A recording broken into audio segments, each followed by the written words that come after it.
Hello everyone and welcome to another preseason video for our Elantra series, and in this one we're going to be doing a hot lap on all of the tracks in the season. I'm going to be giving the lap counts for these races as well. And I think it's just one hot lap for most of these tracks. I think maybe for Eagle Rock I show two because Eagle Rock is such a short lap time, so for that one I show two. But for all the other ones, just one hot lap. And these aren't going to be like insane lap times or anything like that. These were all pretty much just got on the track, recorded a couple laps, and ended up showing one of them. So yeah, these aren't going to be crazy times, but maybe they're like decent times to have a benchmark to. If you're going to go into rivals and practice for any of these, they're not going to be like the best, but they'll be a decent benchmark. I think they're all at least decent laps. At least like good laps, maybe not great laps, so there's that as well. But yeah, this will be a nice season preview, especially for those of you that haven't played as much of the game overall. And you know, some of these tracks may recognize from last season, but some of the new ones coming in might not be as familiar with. So hopefully this does a good job of familiarizing all of you with all these tracks. So the first one that we just went over, of course, was Homestead, but we should know Homestead because we raced Homestead, the Homestead Oval, in the grand final the last season. It was a pretty memorable race too, probably one of the best ones that we ran. And we're gonna be doing a triple crown to open up the season. So again, that Homestead Oval, if you enjoyed it and you wanted that encore, well, you know, lucky for you, you're getting that encore right away at the start of the season with a triple crown as well. So kind of like making up for, you know, the grand final only having one moto on that track. They're gonna be 30 lap motos, so 90 laps total to open out the season on Homestead. Should be pretty exciting. And yeah, curious to see how it goes because there's a lot of potential on that track. Here for Hakone, new track this season, 14 laps, 14 lap motos, just two motos here on Hakone. I think Hakone should be a really fun track, actually. It has that super long straightaway, and it's one of the easier GPs in the schedule, intentionally placed early in the season to kind of like warm ourselves up to it. And I think it actually has potential to be banger races on Hakone because, again, it has that super long straightaway. And I think that that should lead to some pretty tight racing, as you can have just draft wars on that straightaway. And as long as you can keep close to the person in front of you, you can have really exciting battles on Hakone. So really looking forward to that one. Here we're on to the third race of the season. Already going to be 16 lap motos on this one. This is, of course, the Hockenheim short layout, which you should recognize. This is another one that you should recognize from the grand final because, well, it was in the grand final, and it's another returning track that raced really well, but unfortunately, you know, we only had the one moto on it, so wanted to make up for that. So here we are on Hockenheim with two motos, and again, 16 lap motos this time around, but not too much to talk about with the track because, again, you should already be familiar with it, but raced really well, and hoping it does again in the Elantra. I think it should. Here we have another new one. So we had Hakone earlier. Well, here we have Silverstone 2 weeks into May. Well, kind of like 1 week, but two races in. Yeah, so this is if you're familiar with the big Silverstone normal track layout, this is essentially a short track of Silverstone like cut in half. And I think it's pretty good, and this is definitely one that I considered for the MX-5s. And if the MX-5 Short Track Showdown was a longer, like, normal season, this one for sure would have made the cut. It was just hard to, you know, fit in all the short tracks that I wanted to do because there's actually like a lot of really good ones on Forza. So it was one that just unfortunately missed the cut. Again, if it was a longer season, it absolutely would have made it. And wanted to make up for that here in the Elantra series, as I think this track should race really well. With these cars. I think I'm actually really looking forward to this one. They sometimes include this one in the public match playlist for these cars, and it's one that I have a lot of fun with most of the time. So yeah, I think it'll be really good for a series. I think it's a really good fit, and looking forward to racing it. And again, 16 laps for the motos, for the two motos around here. Now we go into Watkins Glen. This is another one, the Watkins Glen short layout. This is another one that definitely could have made our MX-5 series. However, even though it's like technically a short layout, I did think that this one was like a little long for that series. Although, you know, maybe could have made an exception, but definitely fits here in the Elantra series, and I'm happy to debut it in this series. And I think this one should put on a really good show. It's a really fun layout. A lot of just like fast freaking corners, especially with these cars. There's no like I'd say like turn one probably actually is like the heaviest braking corner on here. You do brake pretty heavily going into the chicane right there as well, the inner loop. Um, but yeah, probably like turn one is like the heaviest braking corner, and it's not like that crazy. So yeah, a lot of pretty fast corners. And yeah, should be a lot of draft cheese, good battle action. This is another track where when I've raced it in the public match playlist for the touring cars, I've had a lot of really good races in these cars on this track. So I think it should fit really well. It'll be nice practice too, because when we eventually get into the NASCAR series, it'll be one of the road courses that we run in that one as well. So it should be pretty good. And again, 14 laps for the motos on that one. Here we go to Eagle Rock, which if we end up doing, I'm still undecided on whether we're doing 3 Triple Crowns or 2 Triple Crowns in the regular season. If we end up doing 3, this could potentially be another one. But 40 lap motos here around Eagle Rock, and yeah, short track, very small layout, of course, short track oval on the season. So that's why there's so many laps, because the lap times are really short.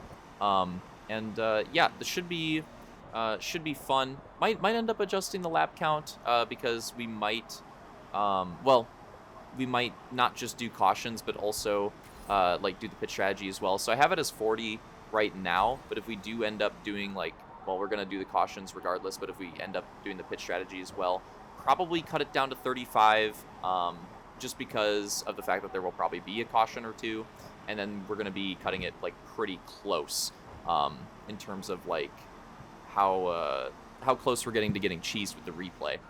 So we might adjust that one. So I have it down as 40 laps right now, but just saying it with that one, especially if it does end up being a Triple Crown, we'll probably get shortened to 35 laps just to make sure that we get that whole film, because we definitely want to have the entire replay. We don't want that to get cheesed. By the way, the lap counts with these, we're shooting for around like 18 to 20 minutes. It's gonna be like somewhere like probably about 19 minutes, like somewhere like right in between for most of these, but there is a little bit of rounding for some of them, but that's kind of the time that we're going for, because that's pretty close to the medium race length in the featured multiplayer in game, which I think is a pretty good race length. I think it's pretty good for what we do, and it allows for the races to be long. Like there's definitely quite a bit of laps being ran, but it's not too long to where we're at risk of the films getting cheesed and not being able to show the replays. So I think it's just like a nice spot for these race lengths to be in. But then again, it's something that could always be adjusted. If anything, it would get moved to like slightly shorter races. It definitely would not get moved to longer. I think this is about as long as we'll go without having to risk the films again. But here's the Road Atlanta full layout. Finally, the third track from the grand final that's returning. Although technically it's a little bit different because we did the Road Atlanta short layout in the grand final. We're going to be doing the Road Atlanta full layout there, and there's 12 laps planned for that one. So that should be pretty fun to get to race the full layout and get to do multiple motos on it. And here we go to Road America. Road America is like for sure the longest track in the schedule.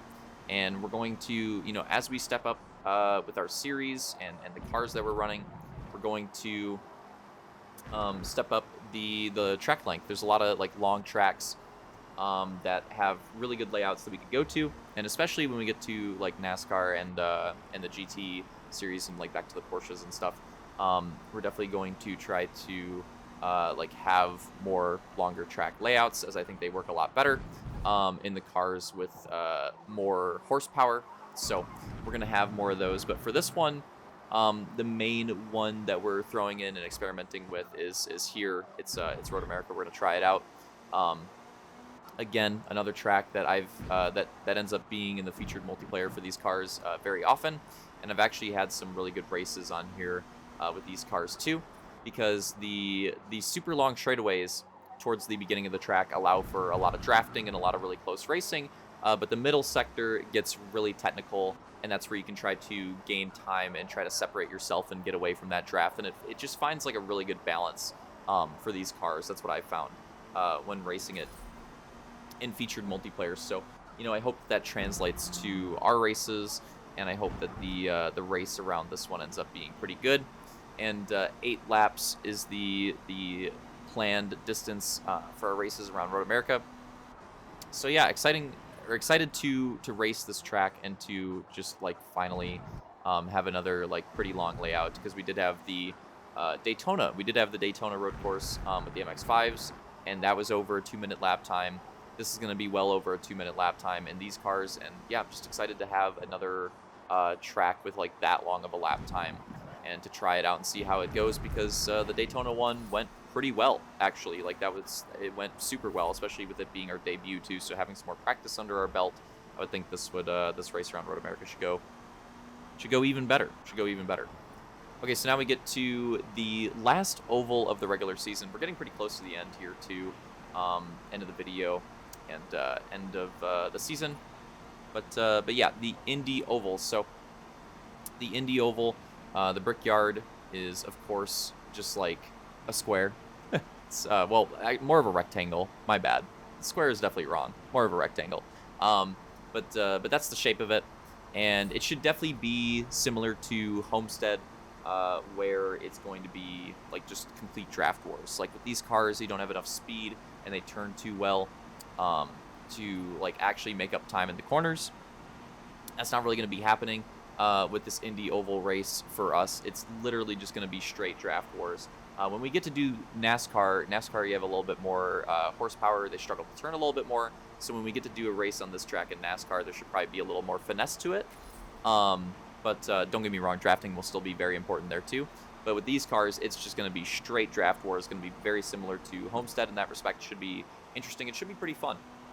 Here we get to the regular season closer. There should be another Triple Crown here for sure. And it's gonna be Laguna Seca. So Laguna Seca, of course, track that we've done our Halo versions many times. We've raced different Halo versions of Laguna Seca, and pretty iconic track in our Halo stuff. And I'm excited to get to race the actual thing here in Forza, as it's very, very fun, very flowy, very challenging though, as you can see in the desert. Yeah, if you mess up anything slightly, you're going off into the sand, and it's brutal. It slows you down quite a bit, and there's a lot of tricky sections. That are very easy to mess up and to just like barely go off and lose a ton of time. Like this corner right here is one that I look at because you can gain a lot of time taking it very riskily, but if you mess up, you're going off and you're losing a ton of momentum. And then obviously you have the corkscrew here, which is like the iconic section for this track. And again, very easy to cut the track there, very easy to go off and make a mistake. But yeah, so Laguna Seca, great track, should be a lot of fun. And this is one that I've been looking forward to ever since we started up the Forza stuff. And yeah, I'm glad that we'll finally get to race it here. And again, should be a Triple Crown. And 12 lap motos is currently the plan for Laguna Seca. And closing out the lap here, we're going to be going over to the Grand Final. We're going to be going over to the Grand Final's planned track. So we're a little bit different this time. We're opening up the Grand Final with an oval, and we're opening it up with Sunset Peninsula, which should be like a Daytona-ish type track, essentially, which makes sense. That's what this track is based off of. It's kind of like an inverted Daytona, as the front stretch to the finish line is just like a straight, just like a legitimate straightaway, whereas when you're on the backstretch, it's more of like, it's got like the tri-oval. So yeah, it's kind of like an inverted Daytona. It's kind of how this track races. And again, with these cars, don't have enough horsepower, and they turn too well. So it's going to be just a straight draft wars race, similar to the Indy Oval and similar to Homestead. So should be pretty interesting. Should be exciting. It should be a lot of position changes and big moves. Excited to race it. And again, kicks off the Grand Final, and 20 lap moto to kick off the Grand Final around Sunset Peninsula. Then we go to Grand Oak Club, a returning track. This was the season closer. We had a Triple Crown on it. The season closer for last season, and put on a pretty good show. And those motos were pretty intense. And yeah, they were some of the best racing that we had in the season. And so now it returns for a slot in the Grand Final. Going to be 20 laps for this one for race 2. And you got to think too, it's also This grand final should be very interesting, right? Because one of the advantages with Hockenheim being the first race of the last grand final is you had the qualifying for that. Well, now the qualifying is going to be for Sunset Peninsula, where qualifying doesn't really matter a whole lot. So it should be a very interesting setup for the grand final, right? You're going into that first race oval where it has the qualifying, but the qualifying is not going to be that important. And then we're going to have the invert already into the second race here for Grand Oaks. So yeah, it should be the grand final is going to be crazy for this series this time around. Closing out the lap there. And then for the final race of the grand final, we're going to go to the Brands Hatch full circuit. So another one similar to Road Atlanta where we did the short track, and we're opening it up to the full layout here in this season. Going to be a 12-lap race for this one to close out the grand final. And this is another one that I'm very excited for because, don't get me wrong, I enjoy the Brands Hatch short layout, and that one was really fun to race on.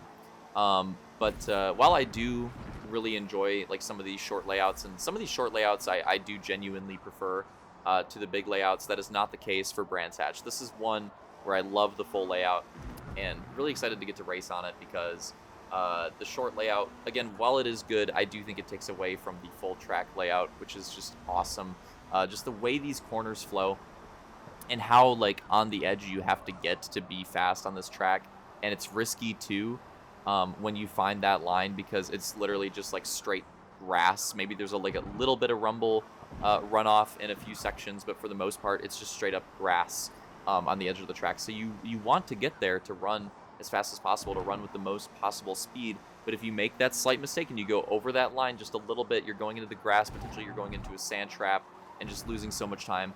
It can be really frustrating, but it can also be really fun when you do find that line and you're playing around with it and being like just as fast as you can. So yeah, I think it's really fun, and I love this track, and I think it's going to be a great track to close out the season on. And there you have it. Hope you guys enjoyed it, and hope this was informative. See you for the next video.